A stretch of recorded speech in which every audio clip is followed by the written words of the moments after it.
Students, আজ আমি নবম শ্রেণীর পঞ্চম অধ্যায় কার্যক্ষমতা শক্তির পার্ট 3 অর্থাৎ শক্তি এই সম্বন্ধিত আলোচনাটি তোমাদের সাথে করব।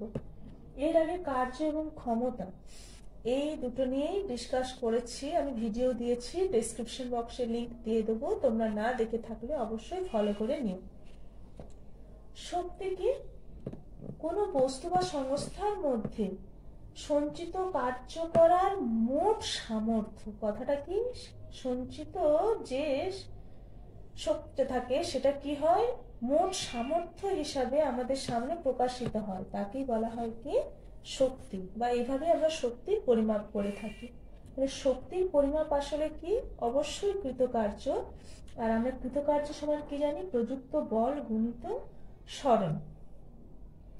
শক্তি বিভিন্ন রূপে আমরা পেয়ে থাকি, আগেও আমরা জেনেছি, যেমন যান্ত্রিক শক্তি, তাপ শক্তি, আলোক শক্তি, বিদ্যুৎ শক্তি, এরকম বিভিন্ন রূপে পেয়ে থাকি। শক্তির গুরুত্বপূর্ণ বৈশিষ্ট্যই কিন্তু একটা রূপ থেকে আরেকটা রূপে পরিবর্তিত হওয়া। ঠিক আছে, এবার এই শক্তি আমরা যখন প্রয়োগ করে থাকি, শক্তিকে আমরা কিন্তু অদৃশ্য এবং ভরহীন ভাবেই জানি, কিন্তু শক্তি অবশ্যই ইন্দ্রিয় গ্রাহ্য হয়ে থাকে। এই গেল মোটামুটি শক্তির সম্বন্ধিত আমাদের ধারণা। শক্তি আমরা কার্য এবং ক্ষমতা প্রত্যেকেরই একক জেনেছি। শক্তিরও একক কি হবে?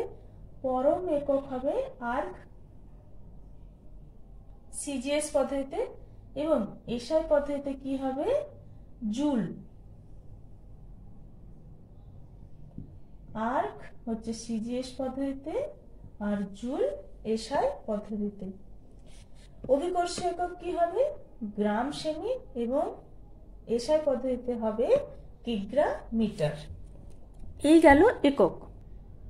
শক্তির মাত্রা তাহলে কি হবে? আমরা দেখছি শক্তি মানে কিন্তু অবশ্যই কৃতকার্য হিসেবে আমরা গণনা করছি, তাহলে শক্তির মাত্রা কৃতকার্যের যে মাত্রা তার সাথে কিন্তু সমান হবে, অর্থাৎ M L square T to the power -2।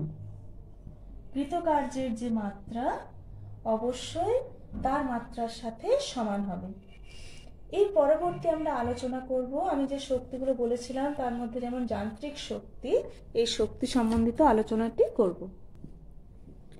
এই যান্ত্রিক শক্তি সম্বন্ধে বলতে গেলে কোনো বস্তু বা সংস্থা হতে পারে, মানে কয়েকটি বস্তু একসাথে মিলিত থাকলে তার অবস্থান। তাহলে কোনো বস্তু বা সংস্থাকে আমরা যদি আকৃতি, গতিশীল ইত্যাদি যে কোনো একটির বা একাধিকের পরিবর্তনের কারণে তাতে কার্য করতে যান্ত্রিকভাবে সমর্থ হয়ে, তাহলে তাকে বলা হবে কি? বস্তুটির যান্ত্রিক শক্তি। যান্ত্রিক শক্তি দুই প্রকারের হয়, একটা স্থিতিশক্তি আর একটি গতি শক্তি। স্থিতিশক্তি কি? কোনো বস্তু বা সংস্থা কি হয়, তার যে স্বাভাবিক অবস্থান, সেই অবস্থান বা আকৃতির পরিবর্তনের কারণে কার্য করার যে সামর্থ্য অর্জন করে তাকে বলা হয় বস্তুটির স্থিতিশক্তি। আরো একবার বলছি, বস্তুটি তার স্বাভাবিক অবস্থান, মানে এইখানে তার অবস্থান আছে, অবস্থান যদি পরিবর্তিত হয়, এবং এর যে আকৃতি আছে, আকৃতির যদি পরিবর্তন হয়, ফলে এর মধ্যে কি হবে? কার্য করার একটা, এই বস্তুটির অবস্থার বা অবস্থান, আমি এইখানে বস্তুটি ছিল, তার অবস্থান এখানে পরিবর্তিত হলো, তাহলে এই বস্তুটির মধ্যে যে কার্য করার সামর্থ্য অর্জন হবে তাকেই বলা হবে কি? বস্তুটির স্থিতি শক্তি। যেমন ধরো, কোনো বস্তুকে যখন উপরে তোলা হয়, নিচ থেকে উপরের দিকে আমরা বস্তুটিকে, ধরে পেনটাকে উপরের দিকে তুলছি, এক্ষেত্রে কি হবে?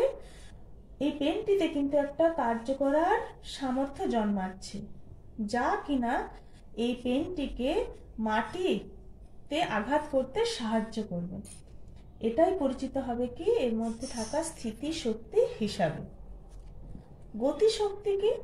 কোনো বস্তু গতিশীল আছে, কোনো বস্তু কিন্তু গতিশীল আছে, এই বস্তু স্থির ছিল, কিন্তু এই বস্তুর মধ্যে একটা নির্দিষ্ট গতি আছে, এই গতি থাকার জন্য বস্তুটিতে যে কার্য করার সামর্থ্য আসবে তাকে বলা হবে কি গতি শক্তি। এই যে আমরা দেখতে পাই বায়ু যে প্রবাহিত হয় তার একটা নিজস্ব শক্তি আছে যা কিনা বায়ু গতিশীল থাকার ফলে উৎপন্ন হচ্ছে, একেই বলা হবে কি বায়ুটির গতি শক্তি। আবার তোমরা যে নিজেরা সাইকেল চালাও, সাইকেলের গতি থাকার জন্য দেখবে কিছুক্ষণ আমরা যদি প্যাডেল নাও করি তাহলেও কিন্তু সাইকেলটি গতিশীল থাকছে। সেটা কেন না, সেটা সাইকেলটির গতি থাকার জন্য তাতে একটি শক্তি উৎপন্ন হয় যা কিনা সাইকেলটির গতি শক্তি হিসাবে পরিচিত, যার জন্য সাইকেলটি কিছুটা এগিয়ে যেতে সমর্থ হয়। এই গেল স্থিতিশক্তি এবং গতিশক্তির উদাহরণ। স্থিতিশক্তি আবার দুই প্রকারের হয়ে থাকে, একটা আমি দেখিয়েছি অবস্থানের জন্য এবং আকৃতির জন্য। এই অবস্থান এবং আকৃতির জন্য দুটো নাম আছে। অবস্থানের জন্য যে স্থিতিশক্তি হয় তাকে বলা হয় অভিকর্ষীয় স্থিতিশক্তি। এটা কি অভিকর্ষীয়।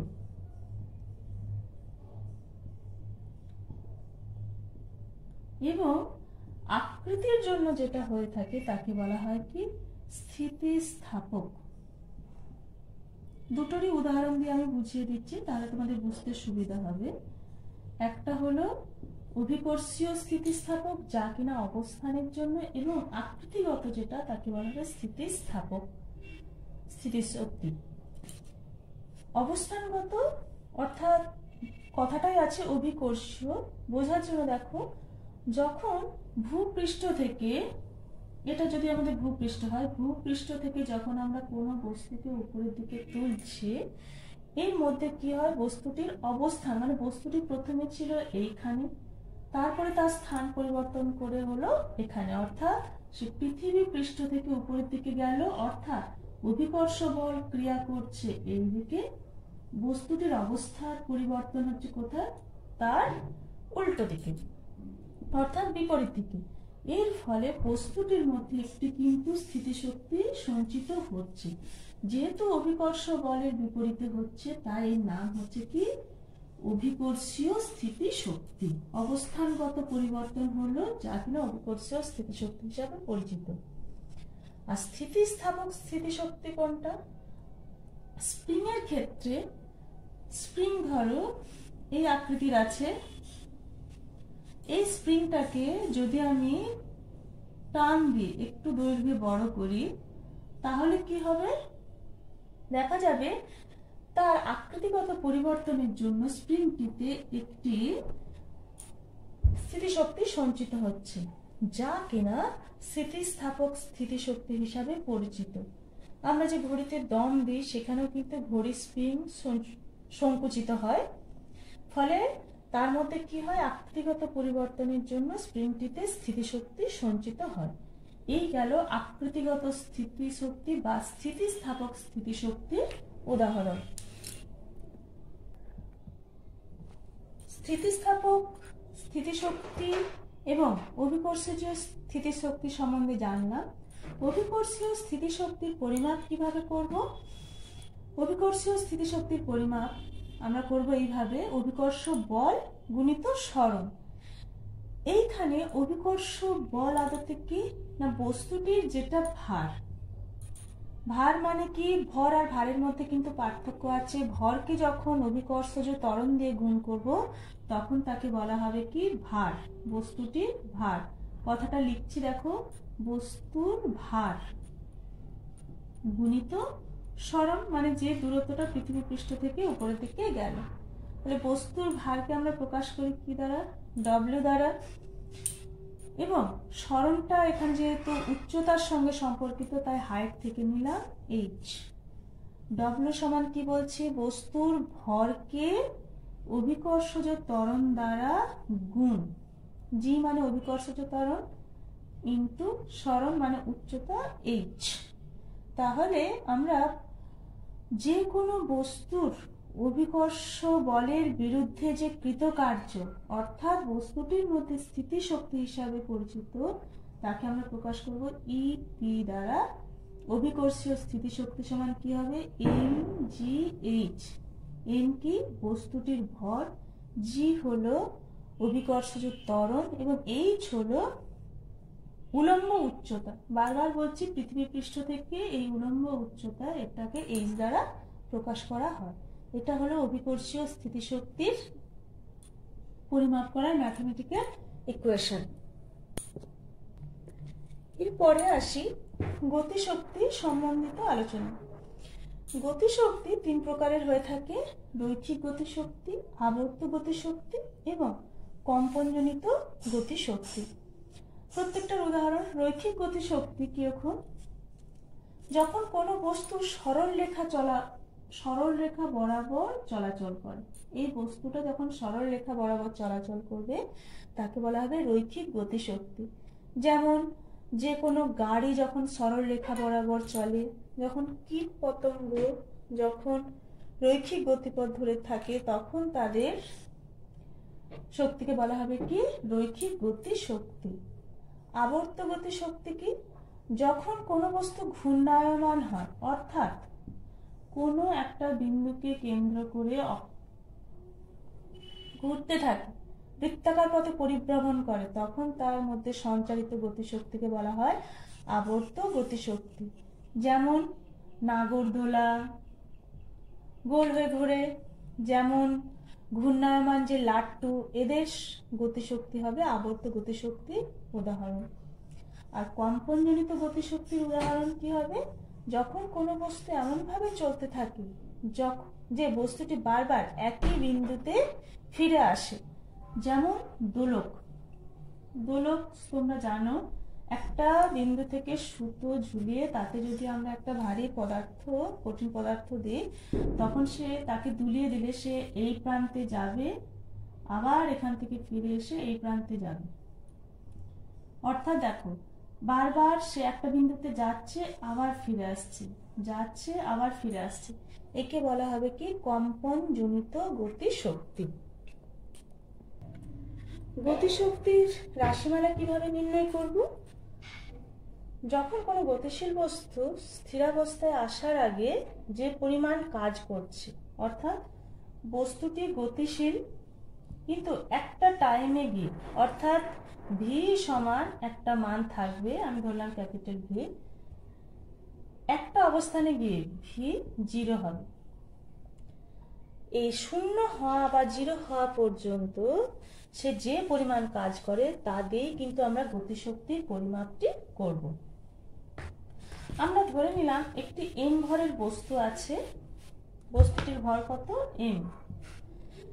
এই বস্তুটি স্থির অবস্থা থেকে এফ বল প্রয়োগ করার ফলে এম ভরের একটা বস্তু যা কিনা স্থির আছে, অর্থাৎ ভি এখানে 0, এর উপরে এফ বল প্রয়োগ করা হলো। করলে কি হবে? সরল রেখা বরাবর সমত্বরণে সে একটি দূরত্ব অতিক্রম করলো যার পরিমাণ কিনা এস। স্থির বস্তু ছিল, অর্থাৎ ভি 0। এই অবস্থায় আমরা কি করলাম? এফ বল প্রয়োগ করলে সে কিছুটা দূরত্ব এগিয়ে গেল, সেই দূরত্বটা কত? এস। তাহলে গতির সমীকরণ আমরা কি জানি? ভি স্কয়ার সমান ইউ স্কয়ার, যেহেতু বলছি বেগ বাড়ছে, অর্থাৎ ত্বরণ আছে বস্তুটির মধ্যে, ইউ স্কয়ার প্লাস 2as। এই সমীকরণটি কাজে লাগাবো। এখানে দেখো, তাহলে ভি স্কয়ার সমান আমরা কি পাচ্ছি? বস্তুটির মধ্যে যখন ইউ স্কয়ার আমি লিখেছি, ইউ মানে কি? প্রাথমিক বেগ, ভি অন্তিম বেগ, এ হলো উৎপন্ন ত্বরণ, আর এস তো বললামই দূরত্ব। ইউ কিন্তু এখানে 0, তাহলে 0 স্কয়ার, যেহেতু আমি বলেছি স্থির অবস্থা মানে প্রাথমিক বেগ 0, প্লাস 2 এ এস আছে, যা আছে সেটাই বসাবো। তাহলে আমরা কি পাচ্ছি? ভি স্কয়ার সমান 2as, এটা পেলাম। অর্থাৎ দেখো, এখানে এস সমান আমরা কি পাচ্ছি? এস সমান পাচ্ছি v square by 2a, v square by 2a। তাহলে বস্তুটির যে দূরত্ব অতিক্রম করলো তার মানটা আমরা পেলাম ভি স্কয়ার বাই 2a। এক্ষেত্রে আমরা কি বের করব? কৃত কার্য, কেননা কৃত কার্য দ্বারাই আমরা শক্তি পরিমাপ করছি। তাহলে ডব্লিউ সমান কি হবে? ডব্লিউ সমান আমরা জানি F into S, F into S, প্রযুক্ত বল গুণিত সরণ। তাহলে বস্তুটির মধ্যে বল প্রয়োগ হচ্ছে কি পরিমাণ? বস্তুটির ভর ছিল এম এবং উৎপন্ন ত্বরণ কত? এ বললাম, এম ইন্টু এ। আর এস এর মান কত পেয়েছি দেখো? V square by 2a। আমরা যদি এটাকে সমাধান করি কি পাবো? এ কাটবে, মানে এম ভি স্কোয়ার বাই 2, অর্থাৎ half m v square. W সমান আমরা পাচ্ছি দেখো হাফ এম ভি স্কোয়ার। এই গেল গতি শক্তির যে রাশিমালা তার পরিমাণ হাফ এম ভি স্কোয়ার। শক্তির নিত্যতা সূত্র খুব ইম্পর্টেন্ট। শক্তি অবিনশ্বর, কোনো ভৌত বা রাসায়নিক প্রক্রিয়াতে একে সৃষ্টি বা ধ্বংস করা যায় না। আর এ কি হয়? এক রূপ থেকে অন্য রূপে সর্বদা রূপান্তরিত হয়। মহাবিশ্বে মোট শক্তির পরিমাণ নির্দিষ্ট এবং অপরিবর্তনীয়। এটাই হলো শক্তির নিত্যতা সূত্র। আর যে কোনো বস্তুর ক্ষেত্রে যখন অবাধে পতনশীল হচ্ছে, তার কিন্তু যান্ত্রিক শক্তি সর্বদা ধ্রুবক থাকবে। কিভাবে? অর্থাৎ ই কে, অর্থাৎ গতিশক্তি এবং স্থিতিশক্তি মোট পরিমাণ সর্বদা ধ্রুবক, মানে কনস্ট্যান্ট হবে। এটা কিন্তু যান্ত্রিক শক্তি সংরক্ষণ সূত্রের রূপ। এই সংক্রান্ত চ্যাপ্টারটির আলোচনা শেষ হলো। তোমাদের যে কোনো জিজ্ঞাসা আমাকে কমেন্ট বক্সে অবশ্যই জানাবে।